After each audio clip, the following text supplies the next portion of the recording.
ang paggamit ba ng stickers, avatars, emojis, at iba pang mga automated or ready-made na mga comments ay violation against community standards. Sa totoo lang, hindi ito nakasulat sa content policies na ang mga stickers ay bawal. Ngunit, kung ako ang tatanungin ninyo, ay hindi ko gusto na magkaroon ako ng ganyan na mga automated na mga comments sa aking comment section. Dahil kapag nasubrahan ang gamit ng mga stickers na yan, magkaroon pa rin ng violation. At hindi tugma ang paggamit ng isang content creator sa kanyang post ay talagang ito ay violation sa community standards. May isang content creator na pinadalan siya ng stickers na sumasayaw. Automatic na nagkaroon siya ng content demonetization. Nawala ang kanyang monetization, ang kanyang earnings dahil lang sa sticker na pinadala sa kanya ng kanyang follower. Kaya mas higit pa rin mabuti na iwasan na lang ang pagpadala ng ganyan ng mga ready-made, automated na comments. Para sa akin, iyan ay kawalan ng genuine engagement. Katamaran.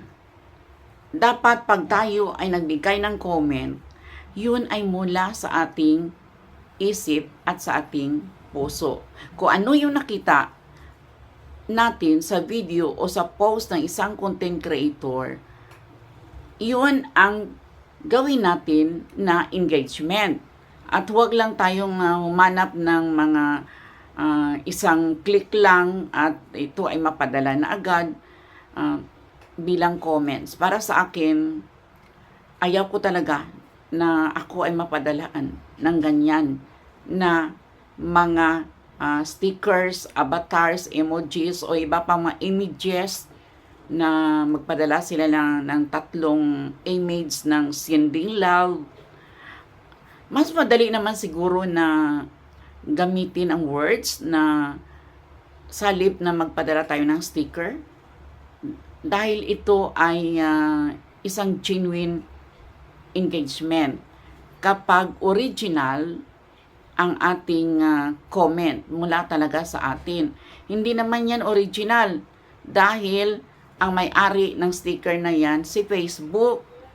So, as a conclusion, big no to stickers, avatars, emojis, and whatever automated or ready-made comments na hindi mo sariling gawa dahil iyan ay unoriginality.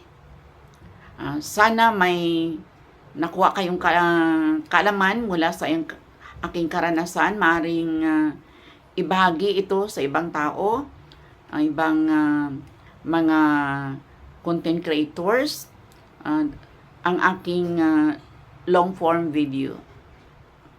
Kung mayroon kayong nakuha, talaga ay likes na lang, share pa rin. Mabuhay, magandang buhay, mabuting tao. Mabuhay, magandang buhay, mabuting tao. Long live, good person, good life. Long live, good life, good person. Mabuhay. Thank you for watching. Signing off, your teacher vlogger, teacher na, vlogger pa. Teacher Bing, Erlinda Bing, Basilio Rindon, live and alive, somewhere here in